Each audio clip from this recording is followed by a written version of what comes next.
At 5. The Berks edition starts now. Your life, your world, your news. This is 69 News Berks edition, live at 5:30. Emergency responders in Berks County had their hands full today with not one but two large pileup crashes on two busy highways. NDOT says a snow squall caused a pileup on Route 222, and that one involved more than 20 vehicles and sent several people to area hospitals. Live team coverage of these pileups. We start with WFMZ's Katira Winfrey live at a fire station where officials just shared the latest on the 222 wreck. Katira? Robin, Wendy, fire officials here confirmed 27 cars were involved in this pileup, causing multiple injuries. And I was on the scene today and looking at all of the mangled cars. It's a wonder there weren't more injuries. And I also spoke to drivers on the scene who say this is amazing. They call it luck or divine intervention. PennDOT says a blinding snow squall caused this 27-vehicle pileup on Route 222 in Wyomissing near the 422 split. There was a snow squall coming through, and it was real hard visibility, and as it came around, I just saw them starting to stack up here. Officials say the devastating crash injured several people, leaving two in critical condition. I just feel real lucky that timing was such, and I had enough space to stop. Surrounding the chaos, other cars, drivers, and passengers that were not involved. I wasn't even touched. I was in the middle. The cars in front of me smashed. The cars in back of me smashed. The cars on either side of me smashed. Nobody even touched me. But witnesses say seeing people being pulled from the wreckage did leave a mark on the folks who made it out unscathed. There was a lady that was driving. She was caught in there, couldn't get the door open, and her husband, the roof caved down on top of him. So. He says immediately the drivers who were not hurt started pulling people out of damaged cars, and first responders joined in. Responders were great, but it's a real mess. I mean, people were hurt.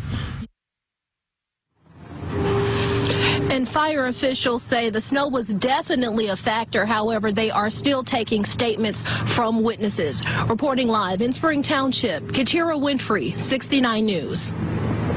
Thank you, Katira. Now we go over to Tom Rader. Yeah, Tom spoke to a woman involved in that pileup. He is live at Reading Hospital in West Reading with the latest for us. Tom.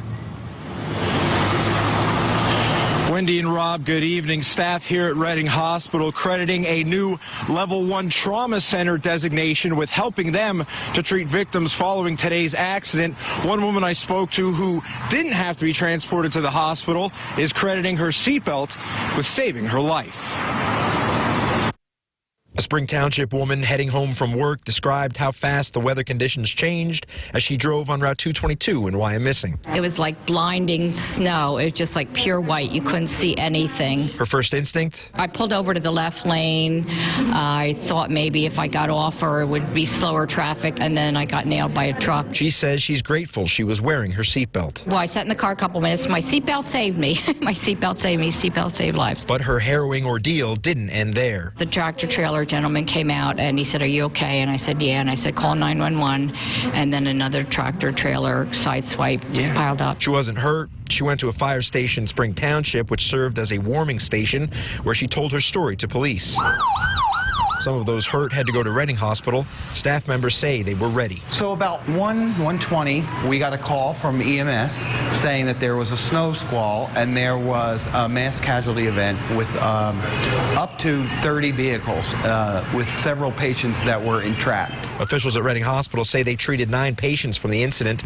They say the Level 1 Trauma Center designation they received in September helps them prepare for things like this. So this isn't something that comes together magically. We have drills. We have an emergency management plan. And they say they are prepared as winter continues. Every winter we see it somewhere else that a snow squall happens and there's a mass pileup. So it happened in our community. We're ready for it, but be careful. It can happen in this kind of weather. And the latest on those 9 individuals in speaking with representatives here at Reading Hospital. 1 out of those 9 has been treated and released, so still 8 remaining here at Reading Hospital at this hour. Live in West Reading, Tom Rader, 69 News. All right, thank you, Tom. We'll have another live report on that pileup on the news at 6, and our coverage continues online at WFMZ.com. You'll find the latest information and a slideshow of photos from the scene.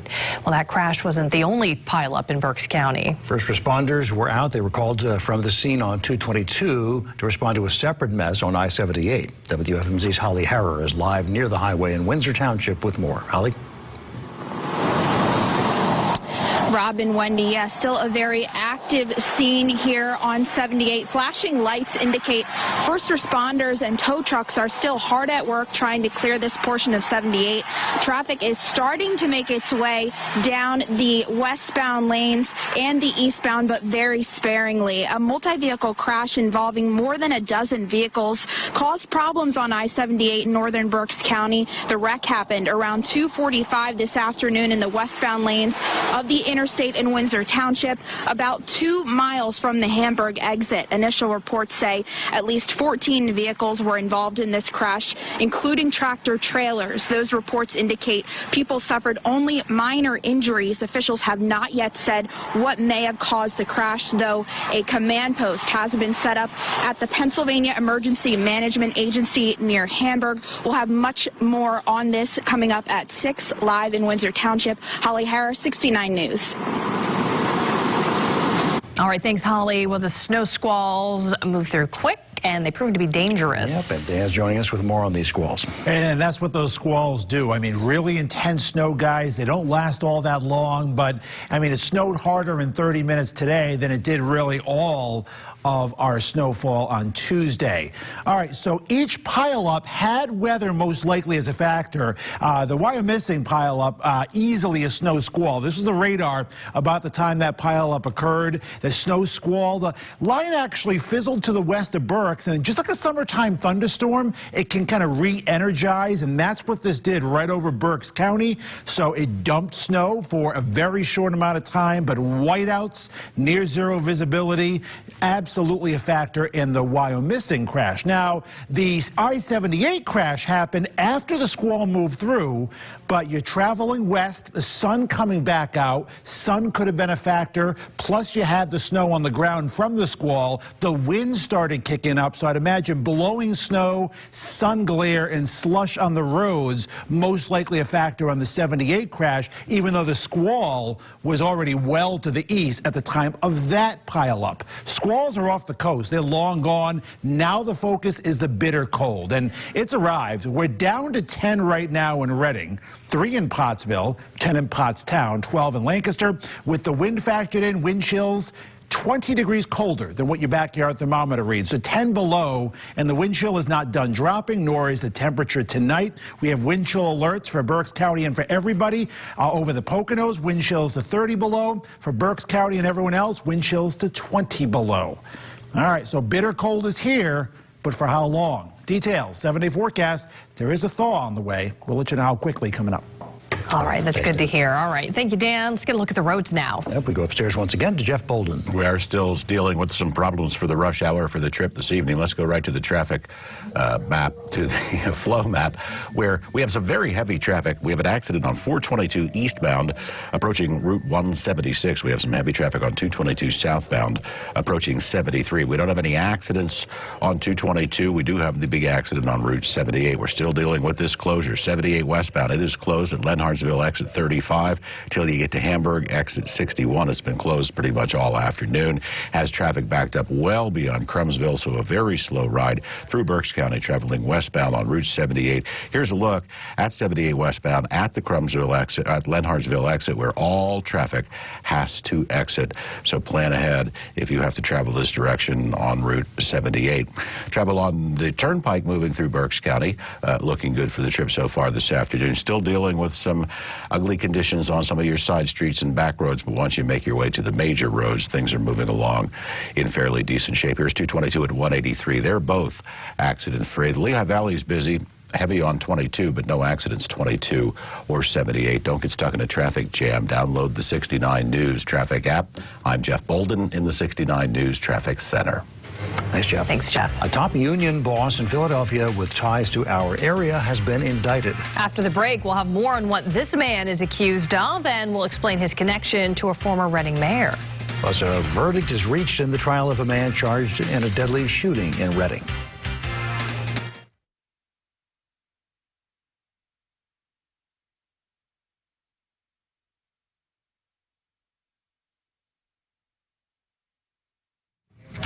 A man charged in a deadly shooting in 2017 has been found guilty. The verdict for Nicole Santana was announced this afternoon. He was found guilty of first-degree murder in the death of 32-year-old Ian Moore in Reading.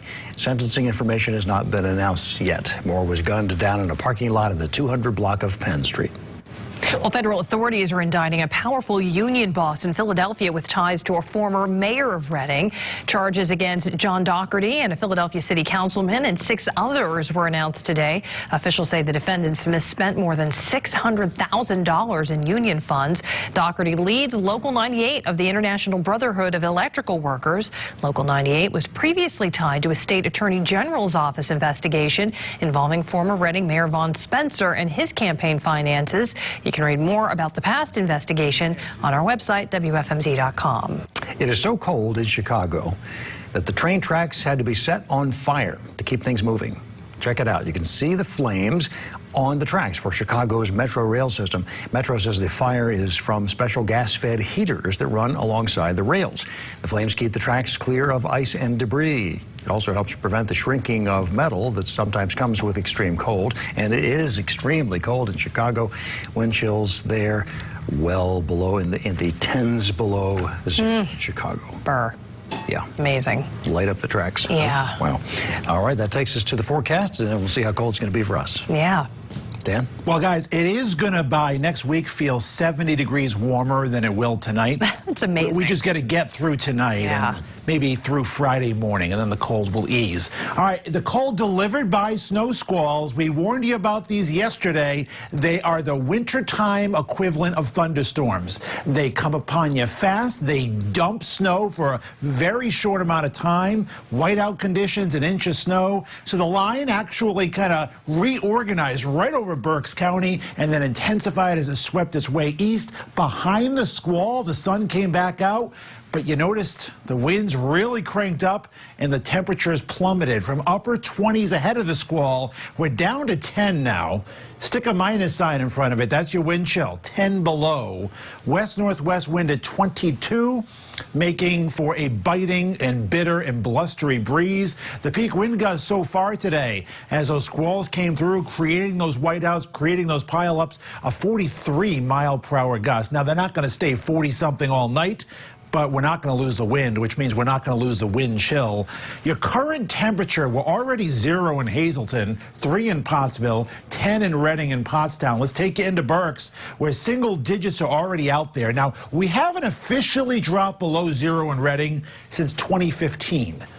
I think we're on our way tonight. I mean, you may not have to wait long. 6 in Fleetwood, Leonardsville, 8 in Ole, 6 in Boyertown, 8 in Sinking Spring, where temperatures are sinking pretty fast. Skies are clear tomorrow. Beautiful day, beautiful looking day. Lots of sunshine, but this is dangerous cold where you want to limit your outdoor exposure. You want to dress in layers. If you are cold, your pets are cold, bring them in too. Even though this cold will only last a couple days, it doesn't take long with numbers like this to cause frostbite or worst case hypothermia. 3 below is our forecast low in Reading, Pottstown, Pottsville. So yeah, it's been a while. Last time we were officially below 0 in Reading. Last winter we got to 0. We didn't drop below. It was back in late February 2015. In case you're counting, 1,436 days ago. That streak should end tonight. We're up to 15 tomorrow, and that's going to be a record of sorts.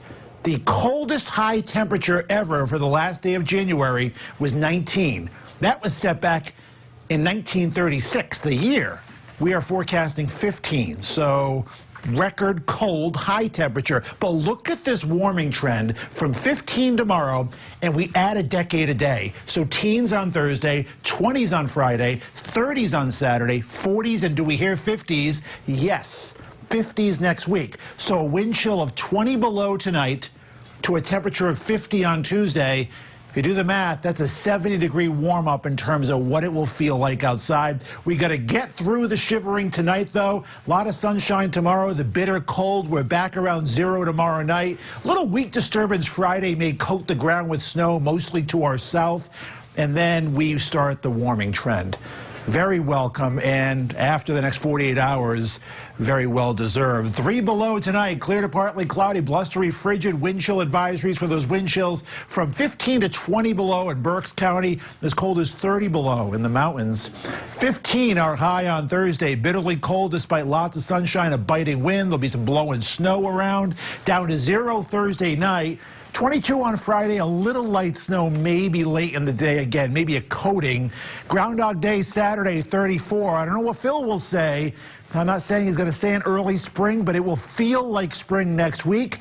Highs around 50, Monday, Tuesday, Wednesday. Who cares if it's sunny? I mean, 50 is going to feel good even if it's pouring rain after the bitter cold guys that we have to get through. So we said, 1-2 punch. It was kind of a 1-2-3 punch. Yesterday's snow, then the squall, and now the bitter cold. Yeah. All right. You're right. Thanks, Dan. Thanks, Dan. We'll be back.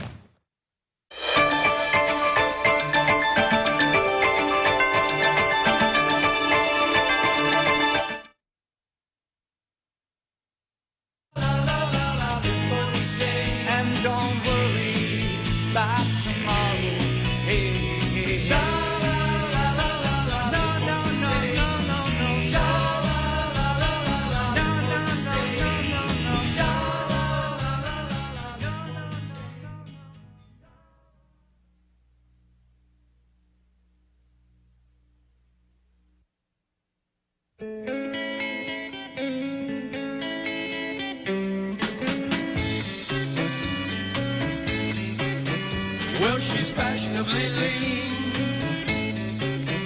and she's fashionably late. She'll never rank a scene, she'll never break a day. But she's no drag, just watch the way she walks.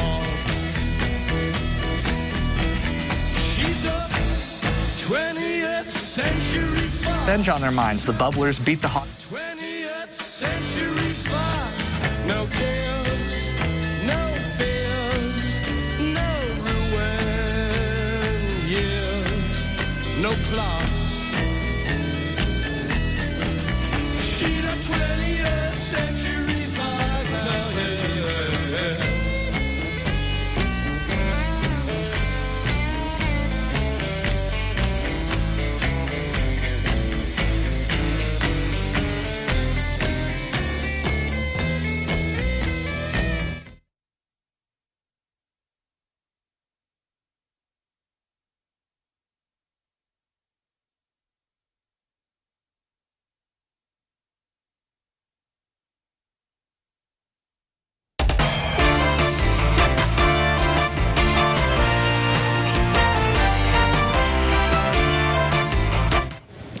A reminder for dog owners in Reading, a code blue is in effect.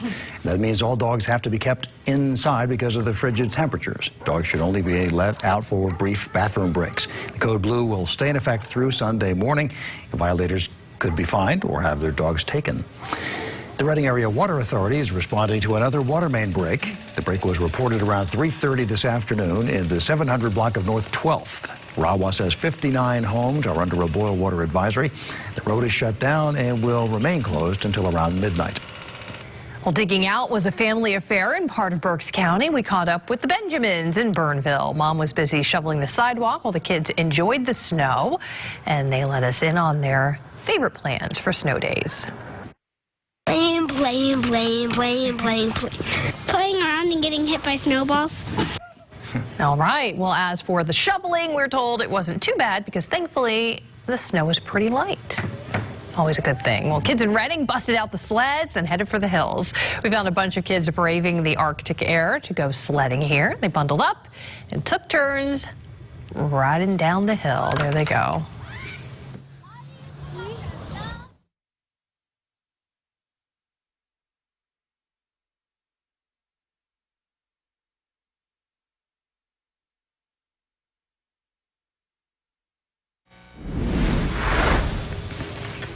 Welcome back. Time for a look at sports. Here's Sam. Thanks, guys. With the weather, some more scheduling changes on the high school sports scene, setting up a busy Thursday on the basketball court and the wrestling mat. Hamburg's 2A quarterfinal wrestling duel against Boiling Springs has been pushed to Thursday with a site change. The quarters and semifinals will now be held at Cumberland Valley. The Hawks, they're eager to get back to the mat for district action, and they've got revenge on their minds. The Bubblers beat the Hawks in this round last season, and then Boiling Springs went on to win District 3 gold. Last year we had a rough loss to Boiling in district, so this year we should get redemption, and just want to prove our hard work's paying off. We're not supposed to look up stats or anything, but we know our kids and we know what we got to do against them to beat them. So 2A wrestling tomorrow. The 3A wrestling tournament originally planned for Tuesday is on for tonight. The Berks County champion Wilson Bulldogs will host New Oxford, and with a win, they'll go right into quarterfinal action after their first round bout. Daniel Boone, the 6th seed, they're also on the mats at Cedar Cliff. Semifinals still scheduled for Thursday, so it could be a busy 24 hours for our Berks wrestlers. We've reached the final sprint of the basketball season for division champs. Girls Berks 1 currently has a 4-way tie atop the division. Two of those teams, Governor Mifflin and Wilson, and their game is on for tonight at Governor Mifflin. The other big Berks 1 showdown at Reading and Twin Valley is now tomorrow. Only 3 teams have managed to knock off the Raiders this season, the Red Knights being among the few. They'll meet Thursday at the Geigel, and the Red Knights hope they have the same blueprint for another win. Playing smart, our defense, and just play our game. We gotta let the game come to us. We're a much quicker team than all the teams that we go against, so we can come out to another victory against them tomorrow. Much like the Flyers have done the past 2 days, the Royals returned from the All-Star break in style. Reading went into Wheeling and won a high-scoring affair, 6-5 in a shootout. And after 3 off days, the Purple and Black return to action tonight. Royals kick off a busy 5-day stretch that will see them host the Mariners tonight, travel to Adirondack Friday, and then 2 more against Manchester over the weekend. All 4 games are in the North Division, meaning the Royals could make a move north from their current spot in 4th place. The Royals did make a trade just after 5 o'clock. The club has acquired Tyson Fawcett and defenseman Garrett Cockrell from Jacksonville in exchange for defenseman Scott Dornbrock. We'll have highlights of that game tonight at 10:30. One of the annual events during Super Bowl week is the NFL Commissioner's State of the League address. Roger Goodell addressed the media for the first time since the infamous no call in the NFC Championship game. Late in the game, the controversial no pass interference call arguably kept New Orleans from a trip to Super Bowl 53. There's currently a lawsuit against the league from Saints fans and season ticket holders. Goodell defended his referees, and anytime penalties are in the spotlight after a game, it's not a good look for the league. We know that, our clubs know that, our officials know that. But we also know our officials are human. We also know that they're officiating a game that moves very quickly and have to make snap decisions under difficult circumstances. And they're not going to get it right every time. As I say, they're human. So the refs are human. And on the local gridiron news, Kutztown's Craig Reynolds has earned a D2 All-American honorable mention from the Dan Hansen Football Gazette. They cover local and smaller college programs. Reynolds accounted for 1,600 all-purpose yards and 19 scores for the Golden Bears, and he was a 3-time PSAC Division first-teamer. He's the 19th Kutztown player all-time to earn a Don Henson All-American recognition. So it's good to see Craig Reynolds, a talented running back, special teams player, getting recognized nationally, Rob and Wendy. But it's cold out there, but we've still got some basketball action on the court tonight. I got to crank the heat in the gym. Yeah. Thank you, Dan. Place to be. All right. Sam. See ya every now and then. It's close. Sam, Dan. Yeah. They need to acquire Acquire some more syllables. Yeah. Help me. There's more to come on the regional edition of 69 News. More on the chain reaction crash on I-78, including a live update. We'll show you how to protect your car and your house in this extreme cold. And a big change could be coming to Easton's traffic patterns.